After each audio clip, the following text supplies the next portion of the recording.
जय हिंद, नमस्कार। मैं अंबर जैदी स्वागत करती हूँ आप सबका एक बार फिर से हमारे आज के कार्यक्रम में।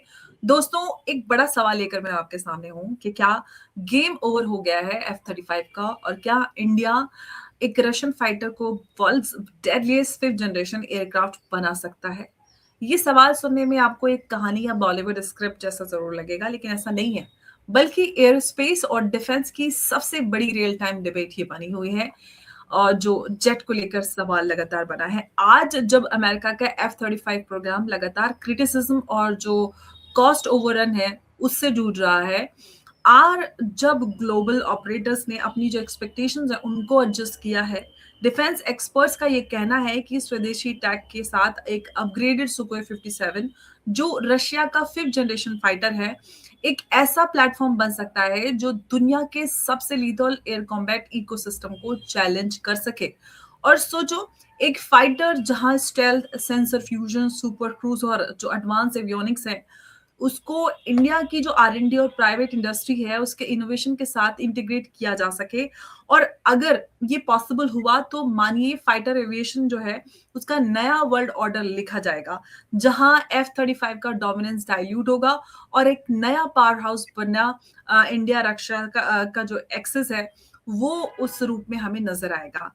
और ये सिर्फ जो है स्पेक्यूलेशन नहीं है, बल्कि जो डिफेंस एनालिस्ट है उनका ये कहना है कि सुखोई 57 प्लेटफॉर्म का जो पोटेंशियल इंडियन एरोस्पेस टैलेंट है और जो मैन्युफैक्चरिंग स्केल है उसके साथ साथ जो अपग्रेड इसको किया जा सकता है। लेकिन सवाल ये है कि क्या हमारे पास कैपेबिलिटी, पेशेंस और इकोसिस्टम है इस विजन को रियलिटी में बदलने के लिए। तो इसी पर हम आगे की ये आज की चर्चा रख रहे हैं, और इस चर्चा में मेरे साथ मौजूद है उमेश जी। उमेश जी, बहुत स्वागत है आपका। जय हिंद, नमस्कार। जय सिया राम अंबर जी। जय सिया राम। उमेश जी, सबसे पहले तो सवाल ये कि क्या F-35 जो है वो सच में आउटडेटेड हो रहा है, और जो उसके क्रिटिक्स हैं सिर्फ प्राइस और पॉलिटिक्स को के लिए इसको टारगेट कर रहे हैं, या वाकई में आउटडेटेड है और वो उतना इफेक्टिव नहीं है? देखिए, सबसे पहले तो F-35 जो है उसको अमेरिकन गवर्नमेंट खुद ही फेस आउट कर रहा है। अभी वो सिक्स जनरेशन फाइटर एयरक्राफ्ट जो है F-47 के ऊपर वो काम कर रहे हैं। F-35 जो है ना अंबर जी, वो एक single engine multi role stealth fighter है। और इसके अंदर प्राइमरली क्या है कि ये रो रेडार ऑब्जर्वेबिलिटी होती है, और ये नेटवर्क सेंट्रिक वॉरफेयर के लिए बनाया गया है। जबकि जो सुखोई 57 है वो ट्विन इंजन एयरक्राफ्ट है, और इसके अंदर मैन्यूवरेबिलिटी अच्छी है, और इसकी जो स्पीड है, जो हायर स्पीड है, इसके साथ इसके जो इंजन्स है वो भी बहुत पावरफुल है, और ये एक तरह से फास्ट है, और F-35 से बहुत अच्छा एयरक्राफ्ट है। सबसे बड़ा प्रॉब्लम इसके अंदर यही है क्योंकि जो इसके डबल इंजन है, डबल इंजन के साथ जो ये हीट निकालता है, इसके कारण इसकी जो इसके ये रेडार के अंदर पकड़ में आ जाता है। सबसे बड़ा प्रॉब्लम ये हो रहा है। और रशिया ने हमको ऑप्शन भी दे दिया है कि आपको इसके अंदर AL-41 इंजन लगाना है या इसके लिए 177S इंजन लगाना है, ये हमें ऑप्शन दे दिया है। सबसे बड़ी बात है जो बात की गई है, ये की गई है ऑगस्टिन विनोद से, जो खुद ही एक फाइटर पायलट रह चुके हैं और वो एक मिलिट्री एक्सपर्ट है। उनका ये मानना है कि भारत ने बहुत सालों से, हमारी जो DRDO और बाकी डिफेंस लेबोरेटरीज हैं, उन्होंने अब हमारे जो इंडिजिनस प्रोग्राम है, जैसे तेजस का लाइट कॉम्बैट एयरक्राफ्ट है, सुखोई 30 MK1 के लिए बहुत सारे सॉफ्टवेयर डिजाइन किए हैं, इलेक्ट्रॉनिक वॉरफेयर सिस्टम्स हमने डिजाइन किए हैं, एडवांस मिशन कंप्यूटर्स हमने डिजाइन किए हैं। और इसके लिए वो उनका ये मानना है कि अगर भारत के अंदर हम इसको कस्टमाइज कर सकें, इसके अंदर हम अपनी मिसाइल्स को इंटीग्रेट कर सकें, तो this can become a deadlier than F-35। सबसे बड़ी बात यह है कि आप ये देखिए, सुखोई 30 जो है उसको भी भारत के अंदर हमने कस्टमाइज किया, और आज वो Sukhoi 30 MKI, it is considered to be one of the best 4.5 generation fighter aircraft in the world. और ये भी देखिए कि इसके अंदर भारत ने अपना खुद का एवियोनिक्स बनाया है, खुद का अपना रेडार सिस्टम्स इन्होंने बना चुके हैं। और उसी के मद्देनजर ये बोल रहे हैं कि ये जो अगर हमें इंजन और बाकी जो मेटलर्जी का जिसके अंदर प्रॉब्लम्स हैं, ये सुकोई 57 हम रशिया से ले लेते हैं और इसके अंदर रशियन सिस्टम्स को हटा के इंडियन सिस्टम्स को इंटीग्रेट कर देते हैं, तो ये एक गेम चेंजर होगा, क्योंकि सुकोई 57 हाईली मैन्यूवरेबल है। भारत के मिसाइल्स भी इसके अंदर आ जाएगा, भारत के रेडार्स भी आ जाएंगे, जैसे गान हमारे GAN रेडार्स हैं, अगर वो सब इसके अंदर आ जाते हैं तो हमें एक तरह से सुपीरियर एडवांटेज मिलेगा over this 5th generation fighter aircraft. Concerns जरूर रहेंगे, हमारे ये इतना बड़ा F-35 जैसा स्टेल्थ परफॉर्मेंस नहीं दे पाएगा, बट स्पीड और मैन्यूवरेबिलिटी और काइनेटिक परफॉर्मेंस में ये F-35 को मात करने वाला है। सबसे बड़ी बात है कि एमका जो हमारा है 5th जनरेशन फाइटर एयरक्राफ्ट, ये 2035 से पहले नहीं आने वाला।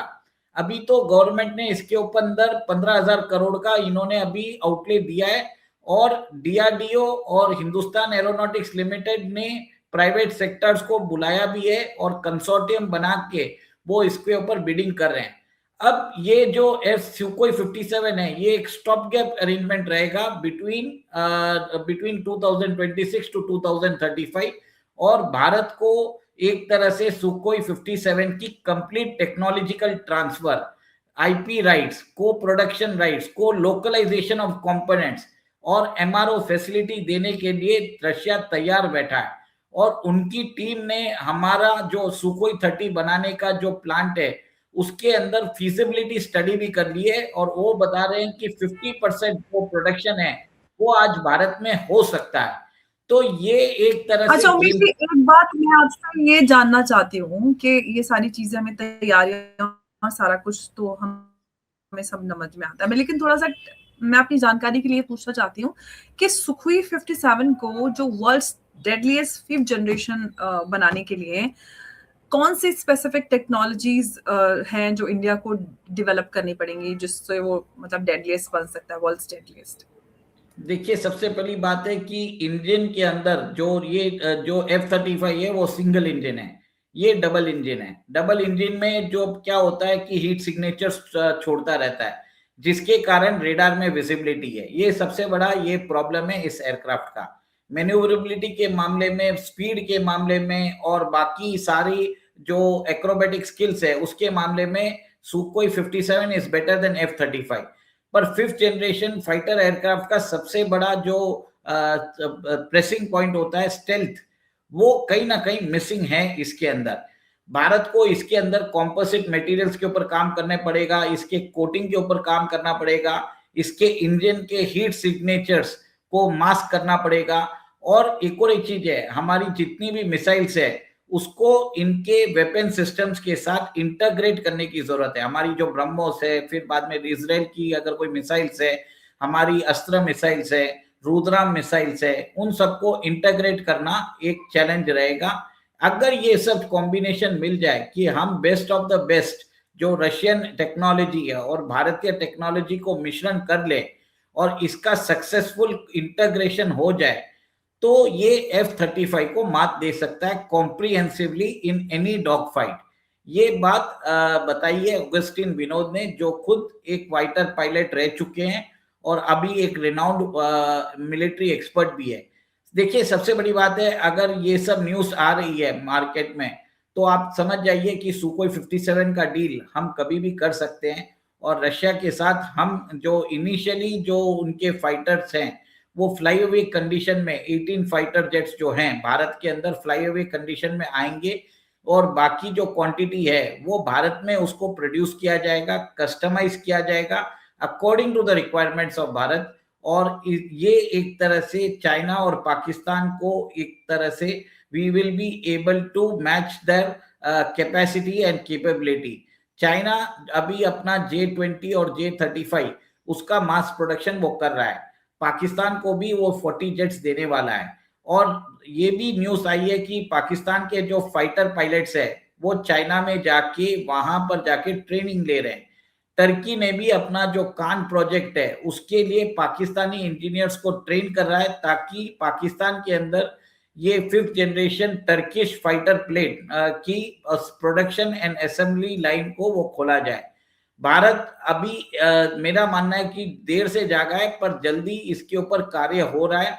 और उसी मद्देनजर हम एक स्पीडी रिट्रीवल कर रहे हैं, स्पीडी एक्विजिशन ऑफ सुखोई 57 की हम अभी कोशिश कर रहे हैं।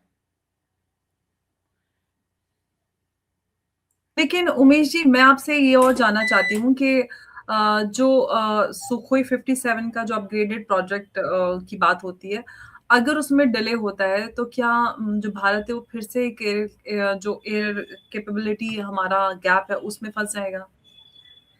देखिए, डिले तो मेरे हिसाब से बहुत ज्यादा डिले पहले ही हो चुका है। और अब जिस हिसाब से गवर्नमेंट ने देखिए, सुखोई की टीम भी भारत आई है, फिजिबिलिटी स्टडीज कर रही है, नेगोशिएशंस चल रहे हैं, क्या लेवल ऑफ टेक्नोलॉजिकल ट्रांसफर होगा, सब ब्लैक एंड व्हाइट में काम हो रहा है। और ये एक तरह से रशिया जो है उसको भी मालूम है कि इंडिया रशियन जेट्स को अभी नहीं लेना चाहेगा, क्योंकि उसके अंदर पॉसिबली चाइनीज कंपोनेंट्स है, और जिसके कारण हमारे जो फाइटर जेट्स, अगर वो हम चाइनीज कंपोनेंट वाले फाइटर जेट्स लेते हैं तो वो प्रॉब्लमेटिक हो सकता है। इसके लिए लोकलाइजेशन ऑफ कंपोनेंट्स बहुत इंपॉर्टेंट हो जाता है कि भारत के अंदर वो कंपोनेंट्स बनेंगे, भारत की सप्लाई चेन डेवलप होगी, भारत के अंदर टेक ट्रांसफर होगा, जिससे आप देखिए सुखोई 57 की एक ओवरसीज प्रोडक्शन लाइन चालू हो जाएगी और आगे हम इसको एक्सपोर्ट भी कर पाएंगे। ये एक तरह से रशिया को समझ में आ गया कि भारत के साथ पार्टनरशिप करने में फायदा है, और ब्रह्मोस की पार्टनरशिप इसका सबूत है।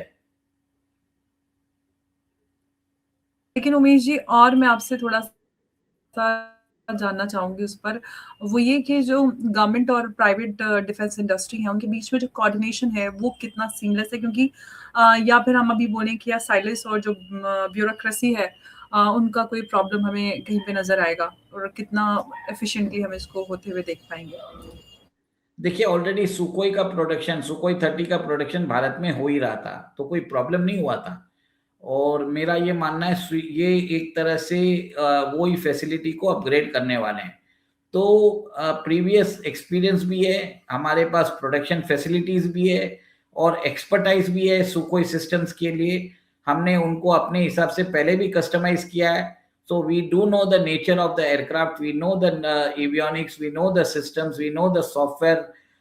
तो भारत के इंजीनियर्स और जितनी भी डेवलपिंग टीम है, they are aware of the Sukhoi system. तो कस्टमाइजेशन में कोई प्रॉब्लम नहीं होगा, और गवर्नमेंट की डील हो रही है, तो इसमें कोई इश्यू नहीं होने वाला। बिल्कुल। तो सवाल सिंपल है, गेम ओवर है F-35 का? शायद बिल्कुल भी नहीं। लेकिन एक चीज यहाँ पर क्लियर है कि जो global 5th generation fighter landscape है उसमें मोनोपोली का जो जमाना है वो खत्म हो रहा है। चाइना की बात करते हैं तो चाइना का J-20 और रशिया का सुखोई 57 है, यूएस का जो F-35 है, सब अपने अपने प्रोज और कॉन के साथ बैटलफील्ड में अपनी अपनी जगह क्लेम कर रहे हैं। और भारत भारत की अगर हम बात करते हैं कि एक स्ट्रेटेजिक पिवट पर खड़ा हुआ है, जहां पर हम देखें सुखोई 57 जैसे जो प्लेटफॉर्म्स हैं उनको वर्ल्ड क्लास लीथल फाइटर जो है उसमें कन्वर्ट करने में एक मिशन जो इम्पॉसिबल है वो जैसा यहाँ पर नजर आ रहा है। लेकिन पर अगर हमारे इंजीनियर्स, डिजाइनर्स और पॉलिसी मेकर्स इस विजन को सिस्टमेटिकली परस्यू इसको करते हैं तो ये सिर्फ एक डिफेंस माइलस्टोन नहीं होगा, बल्कि ये कहेंगे कि एरोनॉटिकल इनोवेशन में भारत की जो ग्लोबल एंट्री है उसका ये टिकट बन पाएगा। गेम ओवर नहीं, बल्कि गेम का जो अगला चैप्टर है वो लिखने का वक्त है, और इस बार जो है पेन से नहीं बल्कि स्टील, सिलिकॉन और रेडार ऑल्टीट्यूड पर अगला जो चैप्टर है वो लिखा जाएगा। उमेश जी, बहुत धन्यवाद आपका इस चर्चा में हमारे साथ जुड़ने के लिए। नमस्कार, जय हिंद, जय भारत। जय सिया राम। जय श्री राम, भारत माता की जय।